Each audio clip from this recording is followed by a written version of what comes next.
Et si je vous disais que tous les premiers habitants de la Côte d'Ivoire ne venaient de nulle part? Ce sont eux, nos premiers vrais autochtones. Salut, c'est Kawaii. Aujourd'hui, je vais vous raconter une histoire fascinante, celle des premiers habitants de la Côte d'Ivoire.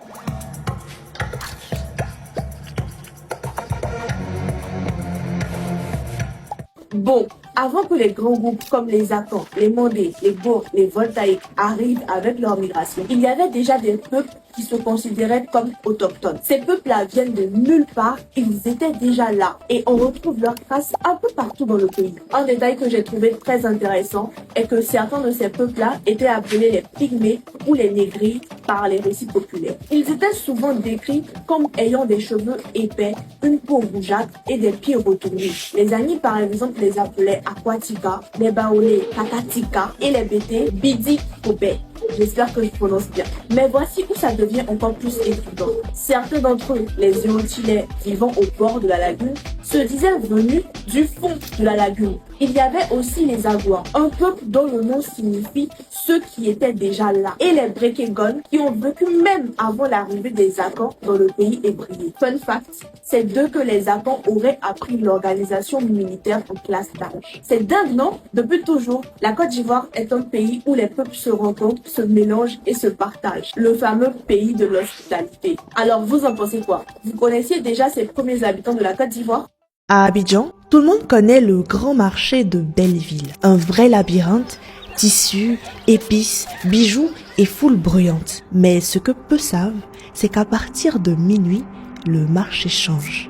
Les stands restent dressés, mais les vendeurs, eux, ne sont plus vraiment vivants. On raconte que si tu t'y promènes tard dans la nuit, des mains inconnues t'invitent à t'arrêter, à choisir un tissu ou un bijou qui ne devrait jamais t'appartenir. Ce soir-là, Kader, jeune vendeur de téléphone, voulait raccourcir son chemin en traversant le marché fermé. Il pensait « C'est vide, ça ira vite !» Sauf qu'à peine entré, des murmures l'ont enveloppé. Pas un bruit de vent, pas un chat, mais des voix douces, insistantes. Un stand éclairé par une lumière verte attira son regard. Un vieil homme y tendait un collier magnifique, ancien, presque vivant. « Prends-le, c'est cadeau. » Kader refusa, mais le vieux insista. Pris de peur, Kader s'enfuit. Il courut sans se retourner. Le lendemain, il retrouva dans sa poche le collier. Depuis, plus personne ne le voit vraiment. Il est là, pourtant dans la foule, mais invisible, perdu entre deux mondes. Certains disent que les vendeurs du marché de minuit sont des âmes capturées et que chaque objet offert est un piège.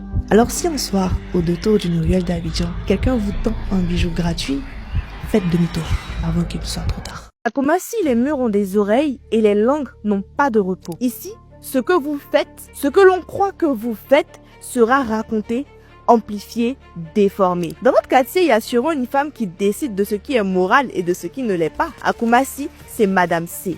Vertueuse le dimanche, mais prête à tout pour protéger ses secrets. Chaque samedi, les saintes du quartier se réunissent, elles prient, elles jugent, elles condamnent. Et leur nouvelle cible, c'est Louise. Trop belle, trop libre, trop moderne. Aux yeux du quartier, c'est déjà trop. Mais qui est vraiment Louise? Sommes victimes d'un quartier rongé par l'hypocrisie ou joueuse plus rusée qu'on ne l'imagine. À Koumassi, les masques tombent toujours, mais jamais sans dégâts. Dans Louise et les sortes du samedi, Ashley Aboa dresse le portrait de ces femmes qu'on croit tous connaître. Entre secrets, manipulation douce et coups bas bien habillés, ce roman, c'est la vraie vie des quartiers, celle qu'on vit, une satire sociale destinée aux amoureux de béret, de suspense et de retournement de situation rocambolesque. Tu dois absolument acheter cette masterclass au SILA 2025 Stand Fratmat qui aura lieu au Parc des Expos du 6 au 10 mai 2025. Tu t'es déjà demandé si la Côte d'Ivoire avait un autre nom avant de s'appeler ainsi et pourquoi ce nom justement? Eh ben moi oui. Salut, moi c'est Kawaii, exploratrice curieuse de notre passé et aujourd'hui dans Éco d'Ivoire, on plonge dans l'origine du nom de notre pays.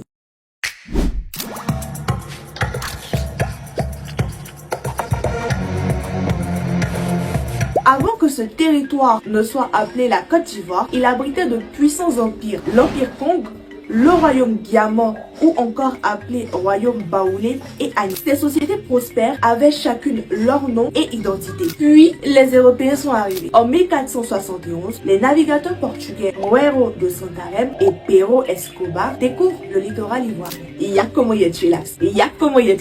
Fascinés par l'abondance d'ivoire, ils baptisent cette région Costa do Marfim, la Côte d'Ivoire. Et ce n'était pas qu'un joli nom, c'était surtout un reflet du commerce florissant de l'ivoire, alimenté par la présence massive d'éléphants dans la région. Et ça, je pense que tout le monde le sait. Mais savais-tu que cette région était aussi appelée la Côte des Malgens à cause des relations conflictuelles avec les populations locales?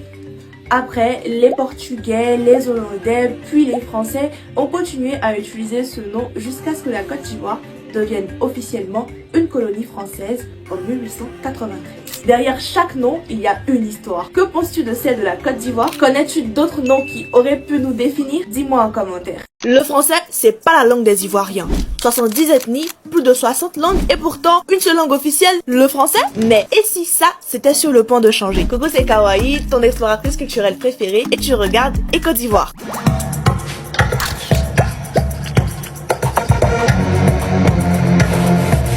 La Côte d'Ivoire, c'est une vraie mosaïque. À l'ouest, les Krou, au nord, les Mandés, au centre, les Gours et à l'est et au sud, les Akans. Chaque peuple, chaque région, sa langue, son identité. Mais au-delà de tout ça, une seule langue officielle, le français. Mais les choses changent. La Côte d'Ivoire a commencé à enseigner les langues locales dans les écoles primaires. Mais du coup, et si un jour on devait choisir une langue locale comme langue officielle, ce serait laquelle? Et comment respecter les 60 autres?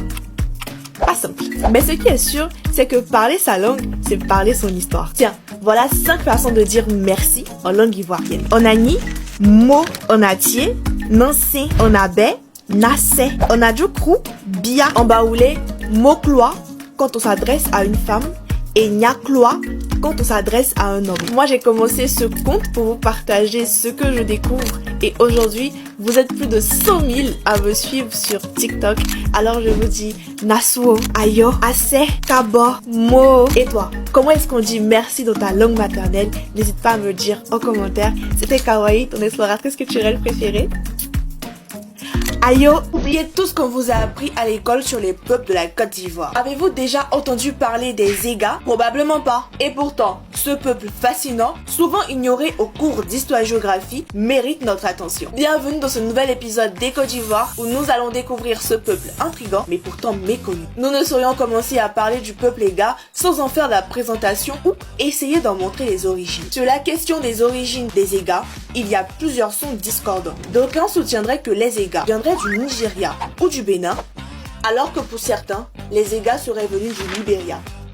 Une thèse intermédiaire soutiendrait que les Ega seraient venus du Ghana. Cette dernière position s'adosse solidement à l'argument des alliances à plaisanterie. Et d'ailleurs, une prochaine vidéo entièrement dédiée aux alliances entre les peuples de la Côte d'Ivoire sortira bientôt. Alors n'oubliez pas de vous abonner, de liker et bien sûr d'activer la cloche des notifications. En parlant d'alliances, c'est ainsi que les Ega, au cours de leur histoire, ont noué de multiples alliances entre les Ébriers, les Abidji, les Avikam, les Godiers, les Adjoukrou, les Aladjan et encore bien d'autres peuples de la Côte d'Ivoire. D'un point de vue linguistique, l'Ega présente des caractéristiques fascinantes qui méritent une attention particulière. L'Ega est une langue tonale, ce qui signifie que le ton, la hauteur de la voix, joue un rôle crucial dans le sens des mots. L'ordre typique des mots dans une phrase Ega est sujet, objet et verbe. Et quant à l'alphabet, il s'inspire de l'alphabet latin en y apportant certaines modifications pour représenter des sons. Outre les nuances linguistiques, plongeons maintenant dans l'art de la danse, des contes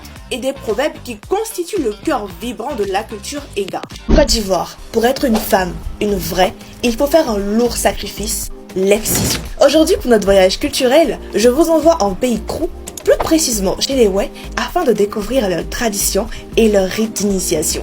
Bienvenue à tous pour ce nouvel épisode des Côtes d'Ivoire. Je tenais très particulièrement à remercier toutes ces personnes qui s'abonnent, qui partagent, qui republient, qui commentent mes différentes vidéos. Ça fait tellement plaisir de voir votre engouement pour ce type de vidéo. Merci beaucoup et c'est parti. En pays Wè, l'initiation au sens propre du terme se fait sous le secret et de façon sélective. Dans ce cas, on peut dire qu'un initié est un élu. Dans la tradition Wè, l'initiation va du baptême à la naissance, à la circoncision pour le jeune homme et à l'excision pour la jeune fille et s'achève par l'accomplissement de l'homme et de la femme par le mariage. Dans cette vidéo, nous ne parlerons pas du baptême, qui, soit dit en passant, est une très belle tradition parsemée d'étapes, mais nous nous pencherons plutôt vers la circoncision et l'excision. Alors que le baptême est un rituel individuel, la circoncision et l'excision, quant à eux, sont des rituels collectifs qui se pratiquent par génération d'âge. La circoncision. La circoncision vise à préparer physiquement et moralement le jeune homme aux conditions de la vie humaine, à endurer la douleur ainsi qu'à vaincre la peur et les a priori. Elle se pratique à l'âge de 18 ans. 18 ans. 18 ans. Non mais j'insiste, 18 ans. Et se pratique au mois de décembre et janvier, en pleine période d'harmattan, afin que le froid vive de l'harmattan en rajoute sur les épreuves à endurer par les candidats. La circoncision a lieu dans un enclos aménagé pour la circonstance interdite d'entrée à toute personne étrangère. Et notre jeune candidat âgé de 18 ans se voit lui-même interdit de tout rapport sexuel avant ce rituel. Nous ne sommes pas inhumains. Durant toute cette épreuve, le jeune homme doit se sentir soutenu, épaulé par sa famille. Il a donc droit à des repas copieux, faits à base de riz, d'huile de palme et de graisse animale. C'est chaud. Moi, je dis chapeau à tous ces jeunes hommes qui aujourd'hui perpétuent cette tradition. Franchement, big up à vous. Maintenant, parlons du sujet qui fâche, l'excision. L'excision, quant à elle, intervient à l'âge de 15 ou 16 ans, et tout comme la circoncision, la jeune fille se voit interdite de tout rapport sexuel. D'ailleurs, selon une croyance populaire, celle qui contrevient à cette règle s'expose lors de l'excision à un abondant saignement, ce qui constitue pour elle et sa famille un grand déshonneur. Durant environ un mois, les excisées, elles aussi, séjournent dans un enclos aménagé pour la circonstance interdite d'accès à toute personne étrangère. Durant leur séjour, les excisées, ou encore appelées en langue Wé, Saeyounou, sont soumises à diverses épreuves, notamment le bain matinal à la rivière en plein vent d'harmattan. C'est chaud. Elles reçoivent aussi des enseignements relatifs à la vie de femme, apprennent à danser et à chanter. Les enseignements reçus durant leur épreuve visent à forger en elles une mentalité de guerrière face à la douleur ainsi qu'à la peur. À leur sortie de l'enclos, les excisées sont traitées comme des princesses et une grande fête est donnée en leur honneur. Leurs parents les comblent de cadeaux et de présents visant à saluer leur bravoure et leur courage. La tradition Wé, l'excision n'est pas une simple mutilation de l'organe génital féminin, mais une tradition et un rite social d'une importance majeure. C'est pourquoi